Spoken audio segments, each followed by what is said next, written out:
नमस्कार। हमारे नए वीडियो में आपका स्वागत है। अगर आपको तंत्र मंत्र की बाधा है, अगर आपको विविध प्रकार की समस्याएं हैं जिसका निदान नहीं हो रहा, बहुत सारे मंत्र तंत्र करने के बाद भी कोई भी आपको रिजल्ट नहीं मिल रहा है, तो इस वीडियो को एंड तक जरूर देखिए। इस वीडियो में मैं इस तरह से साधनाएं बताने वाला हूँ, इस तरह के सिद्ध मंत्र बताने वाला हूँ जिन मंत्रों का उपयोग करके किसी भी प्रकार की बाधा को नष्ट किया जा सकता है। हज़ारों लाखों लोगों ने इसका अभी तक परिणाम देखा है। सप्तशती के मंत्र इतने दिव्य होते हैं कि कभी भी कोई भी साधक इनका इस्तेमाल कर सकता है और अपने दुखों से मुक्त हो सकता है, अपने जो भी प्रॉब्लम है उन पर सॉल्यूशन मिल सकता है। और ये अनुभव सिद्ध मंत्र है जिनका उपयोग हमारे बहुत सारे साधकों ने किया था। सप्तशती तो खुद में एक दिव्य ग्रंथ है ही, परंतु इसका हर मंत्र जो है वो अलग से काम करता है, वो अत्यंत सिद्ध पद्धति से काम करता है, तो इसको अलग से सिद्ध करने की ज़रूरत नहीं पड़ती। तो अगर ये सारी चीज़ें आप डिटेल में जानना चाहते हैं और आप इसकी विधि विधान जानना चाहते हैं, सप्तशती का पूरा डिटेल जानना चाहते हैं, तो इस वीडियो को एंड तक देखना और साथ में ही हमारे चैनल को सब्सक्राइब करना, वीडियो को लाइक करना ना भूलिए। वीडियो को शुरू करते हैं। तो हमारे पास ऐसे बहुत सारे साधक आते हैं। कुछ लोगों को पैसे का प्रॉब्लम होता है, कुछ लोगों को विविध प्रकार के रोग होते हैं जिनका मेडिकली उनके पास कोई सॉल्यूशन नहीं होता। तो बहुत सारे लोग ऐसे हैं जो तंत्र मंत्र से ग्रसित है। उन बहुत सारे साधकों ने जिन मंत्रों का अभी तक उपयोग किया है और उनको जो भी लाभ हुए हैं वो आपके साथ आज मैं शेयर करने वाला हूँ। तो उसमें से मैं एक साधक का आपको अनुभव बताऊंगा और कुछ छोटे छोटे अनुभव है मेरे खुद के, वो भी बताऊंगा, और किस तरह से काली माता के तक दर्शन हो सकते हैं इन मंत्रों के उपयोग से, ये भी बताऊंगा। तो मैं वीडियो को शुरू करता हूँ। तो मैं जिन साधक का अनुभव बताने वाला हूँ वो कर्नाटक से आते थे। इनके घर में काफ़ी समस्याएं थी। हमारा जो एक शिष्य था वो कर्नाटक से ही था, तो उनके ही ये मित्र थे। तो एक दिन ये हमारे यहाँ पे आए। हमारे यहाँ पे आने के बाद इन्होंने हमें उनकी समस्या बताई। पहले तो वो हमको जानते नहीं थे, इसके लिए उन्होंने ऐसे ही बताई कि गुरुजी, हमें कुछ आर्थिक गतिविधियों में प्रश्न आ रहे हैं, क्या आप कोई उस पर मार्ग दिखा सकते हैं क्या। तो मैंने बोला कि आपको किस तरह की समस्याएं आती है। तो उन्होंने बोला कि समस्याएं तो ऐसी मुझे मालूम नहीं, परंतु मैं जो भी एक कार्य करता हूँ उस कार्य में हमेशा ही बाधाएं उत्पन्न होती है। कभी भी कोई भी जो चीज़ है वो एंड तक नहीं जाती। तो मैंने बोला ठीक है, एक काम कीजिए, शनिवार को सुबह आइए 8:30 बजे के बाद, तब हम आपकी समस्या ज़रूर देखेंगे। तो फिर उन्होंने हमें प्रणाम किया और चले गए। उसके बाद जिसके रेफरेंस से वो आए थे वो हमारे पास आया और उन्होंने कहा कि गुरुजी, इसने आधी ही समस्या बताई, उसको शायद इस मार्ग पर अभी पूरा विश्वास नहीं है। तो उनके घर में बहुत सारी प्रॉब्लम्स है, जैसे कुछ बीमारियों की वजह से उसके घर वाले त्रस्त है, और साथ में ही उसके माता जी के या फिर और किसी अन्य सदस्य के शरीर में कोई पिशाच का वास है, ऐसा उनको डाउट है। तो क्या मैं इनको लेकर शनिवार सुबह का आऊँ या नहीं आऊँ। तो मैंने बोला कि आप कोई भी चिंता ना करें और ये सारी चीज़ें उसको खुद कहने दो। मैं अभी उसके बारे में, जब वो शनिवार को आएगा तो हम अलग से देखेंगे, तो आप उनकी कोई भी चिंता ना करें।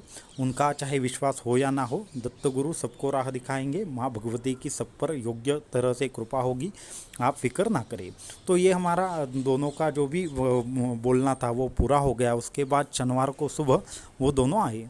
उनको आने के बाद जैसे ही वो आए, हमारी पूजा वगैरह चल रही थी, उनको बिठा दिया बाहर। उसके बाद मैंने जो भी लोग हैं उनको अंदर भेज दो, ऐसा हमारे यहाँ के जो लोग हैं उनको कहा, तो उन दोनों को अंदर भेज दिया। तो फिर मैंने उन दोनों को भी बैठने के लिए आसन दे दिया।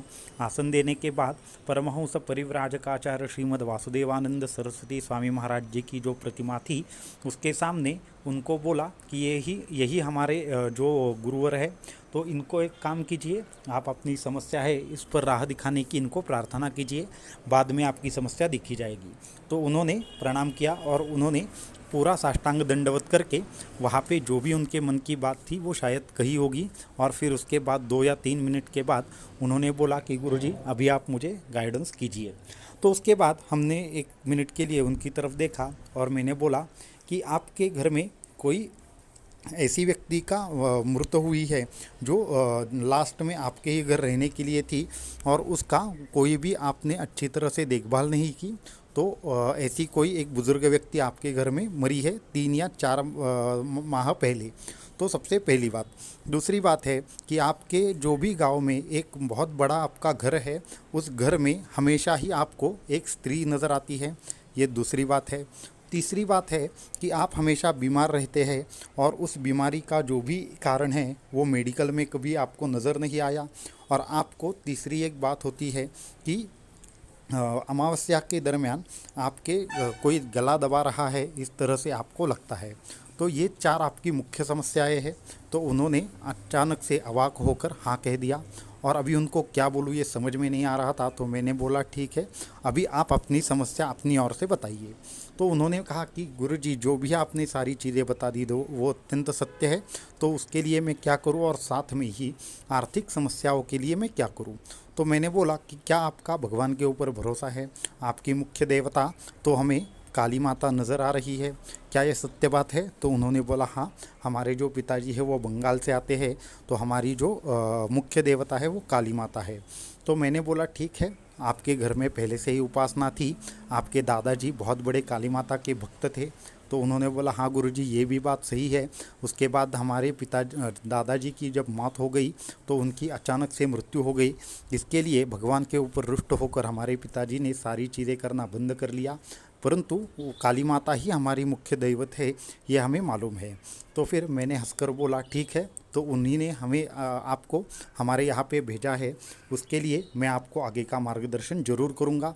क्योंकि उनकी तरफ देखते हुए पीछे हमें काली माता के दर्शन हुए थे कि जैसे मानो उनकी जो उपासना उनके दादाजी ने की थी उसी के पुण्य की मदद से वो हम तक पहुँचे थे। इस तरह से मुझे उस काली माता के दर्शन वहाँ पे हुए। उसके बाद मैंने उनको एक काली माता का एक विशेष मंत्र दिया, परंतु उससे पहले उनको कहा कि आपको जो भी मैं उपासना दूंगा वो कम से कम आपको 21 दिन करनी होगी, उसमें कोई फ़र्क पड़े या ना पड़े लेकिन करनी होगी, और उसके बाद ही मैं आपको आगे का मार्गदर्शन करूंगा। तो उन्होंने मुझे वो प्रॉमिस किया और साथ में ही मुझे वो उन्होंने वहाँ पे शपथ लेकर बोला कि गुरुजी ये उपासना मैं ज़रूर पूरी करूँगा। तो फिर मैंने उनको एक काली माता का मंत्र दिया और साथ में ही एक वहाँ पे एक विशिष्ट काली यंत्र दिया, और उस यंत्र के सामने उस विधि पूर्वक उस मंत्र का रुद्राक्ष के माला के ऊपर जाप करने के लिए बोला। और साथ में ही उनको मैंने एक सिद्ध आसन लेने के लिए कहा और सिद्ध आसन उनको दे दिया। तो ये सब चीज़ें होने के बाद उन्होंने तकरीबन 10 दिन तक पहले साधना की। जैसे ही उन्होंने उनकी 10 दिन की साधना पूरी हुई, उनका गला है वो अचानक से ऐसा सूजने लगा। तो वो मेरे पास आए कि गुरुजी हमने साधना तो शुरू कर दी है, परंतु हमारा जो गला है वो अचानक से ऐसा दुख रहा है, तो फिर अभी क्या करें? तो मैंने बोला ठीक है, फिर भी आप साधना तो आपको करनी ही पड़ेगी और मैं इसके लिए कुछ आपको और दवाई दे देता हूँ। तो तब हमने उनको सूर्य सिद्ध दवाई कुछ दे दी और उनको एक पहनने के लिए तावीज़ भी दे दिया, जिसकी वजह से वो उनको जो भी तकलीफ़ हो रही थी वो उन तक ना पहुँचे और उनके साधना में कोई भी व्यत्यय ना आए। तो इस तरह की चीज़ें करने के बाद उनको एकदम आराम पड़ गया 2 दिन के अंदर, और उन्होंने 21 दिन की साधना पूरी की। उन 21 दिन की साधना में उनको कोई भी अनुभूति नहीं प्राप्त हुई। तो वो बड़े मायूस होकर हमारे पास आए, गुरुजी हमें कोई भी अनुभूति प्राप्त नहीं हुई। तो ये सब चीज़ें मैंने जो की वो हमारी जो देवी माँ थी उन तक पहुँची या नहीं पहुँची। तो मैंने बोला कि नहीं, ये सिर्फ उनकी परीक्षा है, देवी माँ कृपा तो करती है परंतु पहले परीक्षा भी देखती है। तो फिर अभी उनकी कृपा नहीं हुई तो कोई बात नहीं, ये साधना तो भगवान तक जरूर पहुंचती है, वो सर्वव्यापी है। तो आप साधना करोगे और उन तक नहीं पहुंचेगी, ये कहना तो कोई इसमें लॉजिक नहीं है। तो उसके बाद हमने उनको सर्व मंगल मांगल्य शिवे सर्वार्थ साधिके शरण्ये त्र्यंबके गौरी नारायणी नमोस्तुते, ये मंत्र का उनको 1.25 लाख जाप करने को बोला। और उसके बाद सप्तशती के 9 पाठ करके उसका गांव के घर में हवन करने के लिए बोला, और साथ में ही वो पल्लवित पाठ करने के लिए बोला। तो पल्लवित पाठ क्या होता है, कैसे किया जाता है, ये आगे मैं आपको डिटेल में ज़रूर बताऊंगा।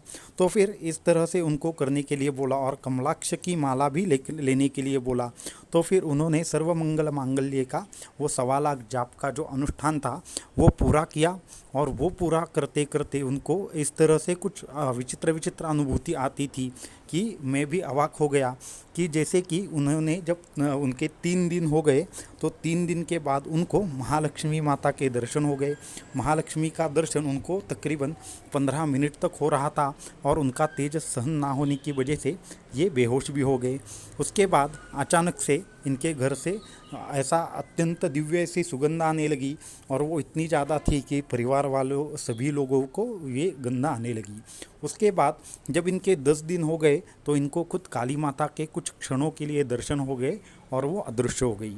उसके बाद आगे चलकर इनकी साधना जैसे जैसे आगे बढ़ने लगी, इनको एक शुभ्र वस्त्र पहनी कमल में विराजमान ऐसी माँ सरस्वती की भी इनको दर्शन हो गए। और जब भी वो जाप करते थे तो महागौरी के रूप में इनको हमेशा माता अंतिम 6 दिनों में दिखाई देती थी। ऐसा होते होते जो लास्ट का इनका दिन था, जब इनकी उपासना पूर्ण होने वाली थी, तो सपने में इनको महाकाली, महालक्ष्मी और महासरस्वती तीनों के दर्शन प्राप्त हुए, और तीनों ने इनको आशीर्वाद दे दिया और इनकी साधना जल्दी ही सफल होगी, आपको योग्य मार्ग मिल गया है, इस तरह से उनको सपने में बताया गया। उसके बाद उन्होंने जो भी साधना थी वो पूर्ण कर दी। उसके बाद उन्होंने मुझे सारे के सारे अनुभव बता दिए। वो काली यंत्र की किस तरह से स्थापना करनी है, उसकी विधि क्या है, ये सब मुझसे जान लिया। और उसके बाद सप्तशती के 9 पाठ करवा कर उन्होंने वहाँ पे सप्तशती का हवन करवाया। हवन उन्होंने एक विशिष्ट जो सप्तशती होती है उससे पहले और बाद में हर श्लोक के विशिष्ट बीज मंत्र लगाकर जो साधना की जाती है वो सपल्लव पाठ उसे कहा जाता है। तो उस पाठ से उन्होंने वो सारी की सारी चीज़ों का हवन करवाया, और उनके जो भी घर में प्रश्न था वो सब खत्म हो गया। क्योंकि वहाँ जब भी उन्होंने वो हवन करवाया उसके बाद तकरीबन 10 दिन के बाद वहाँ पे सब लोगों को एक ही सपना आया कि कोई पिशाच उन सभी लोगों को परेशान कर रहा है। तभी वहाँ पे काली माता उनको दिखाई दी और उन्होंने उस पिशाच को वहाँ से हटा दिया और वो चला गया।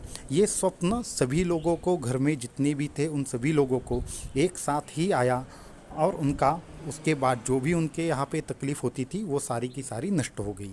तो इस तरह से सप्तशती के दिव्य पाठ की वजह से, पाठ भी उन्होंने पूरा नहीं किया, सिर्फ 9 पाठ किए, परंतु 1.25 लाख का जो जप का अनुष्ठान था वो मुख्य तौर पे किया, और उसके ये परिणाम आए।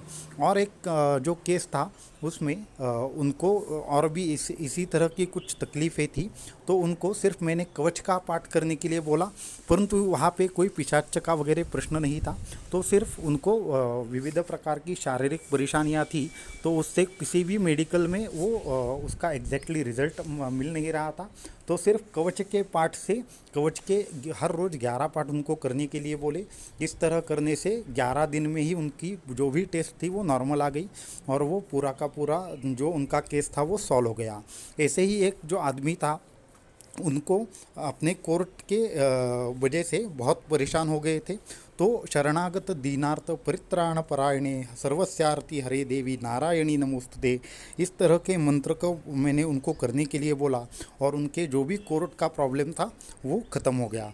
इसी मंत्र से एक जो परिवार था उसमें बच्चा नहीं हो रहा था, उनको कोई भी संतान प्राप्ति नहीं हो रही थी, तो उनको भी यही मैंने मंत्र बोला और विशिष्ट विधि और विशिष्ट आसन के साथ करने के लिए बोला, तो उनका जो भी प्रश्न था वो समाप्त हो गया।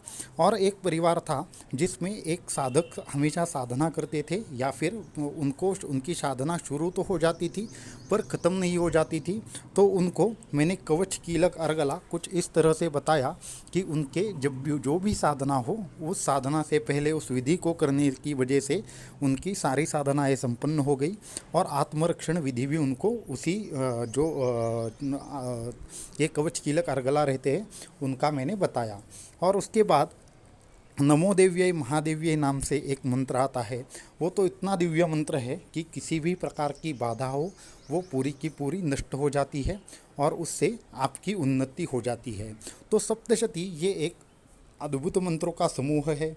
ये मंत्र समूह पहले से ही सिद्ध है, आपको उसको विशेष साधना से सिद्ध नहीं करना पड़ता, परंतु इसका 1.25 लाख जाप अनिवार्य है। आपकी कामना परत्वे इसकी माला अलग होगी, इसकी जो भी आसन है वो अलग होगा, इसकी दिशा विविध प्रकार की होगी। तो कामना परत्वे ये सारी चीज़ें अगर आप करोगे, तो सप्तशती का कोई भी मंत्र ले ले, अगर आपको उसका अच्छा नॉलेज है तो आपको उसका परिणाम अवश्य ही मिलेगा। तो अभी बात करते हैं कुंजिका स्तोत्र की। तो कुंजिका स्तोत्र तो शक्तियों का भंडार है। खुद मेरा ये अनुभव है कि जब मैं कुंजिका स्तोत्र का हमारे गुरु के आदेश अनुसार जब 1008 आवर्तन कर रहा था, तब हमने इतनी बढ़िया अनुभूति हमें प्राप्त हुई कि जब भी वो मैं अनुष्ठान पूर्ण करके को हमारा हो जाता था तो अकस्मात ही हमारा ध्यान और समाधि अवस्था प्राप्त हो जाती थी। हमारे सारे के सारे चक्रों पर वाइब्रेशंस आने लगते थे। और एक दिन तो जब हमारा 1008 अनुष्ठान पूर्ति थी, तब हमें इस तरह से ध्यान लगा कि सपने में उस रात सपने में हमें खुद काली माता दिखाई दी और उन्होंने मुझे आशीर्वाद दिया। उसके दूसरे दिन से हमारा ध्यान इस तरह से लगने लगा कि समाधि अवस्था में खुद काली माता ने हमें एक विशिष्ट मंत्र का अर्थ बताया और वो मंत्र किस तरह से काम करता है और हमारे शरीर में उसकी धारणा कैसे होती है वो भी समझाया। और उनकी कृपा उस दिन से आज तक हमारे ऊपर अखंड तरीके से काम कर रही है। और जो भी हम चीज़ें करते हैं, जब भी हम मुश्किल में होते हैं, तो माता का सिर्फ नाम ही लेने से वो कृपा कर देती है। तो इतनी दिव्य उपासना है हमारे सप्तशती की। तो सप्तशती उपासना करनी अगर आपको है तो 2 प्रकार से आप कर सकते हैं। पहले कवच कीलक अर्गला, उसके बाद सारे अध्याय, और फिर रात्रि सूक्त है, और अंत्य में आपको देवी सूक्त और 3 सूक्त है। उस तरह से इसका पाठ हो सकता है। या फिर आपको अगर ज़्यादा और बहुत ज़्यादा फल चाहिए तो हर श्लोक के आगे और अंत्य में आपको विशिष्ट बीज मंत्र लगाना है। इसको सपल्लव पाठ कहा जाता है। इस सपल्लव पाठ का 100% ज़्यादा फल है। इसका मतलब है नमो देव्यै महादेव्यै शिवायै सततम नमः। इस मंत्र का मुझे ज़्यादा फल चाहिए तो मैं ओम ह्रीम नमो देव्यै महादेव्यै शिवायै सततम नमः ह्रीम ओम, इस तरह से अगर मैं जाप करूँगा तो उसका जो फल है वो शतगुण से अधिक हो जाएगा, 100 गुना मेरा फल बढ़ जाएगा। तो ये है सप्तशती के दूसरे तरीके से पाठ। या फिर आप विशिष्ट प्रकार से इसका मंत्र लेकर इसकी साधना कर सकते हैं। तो फिर ऐसे बहुत सारे तरीके हैं सप्तशती का जाप करने के या फिर माँ भगवती की कृपा प्राप्त करने के।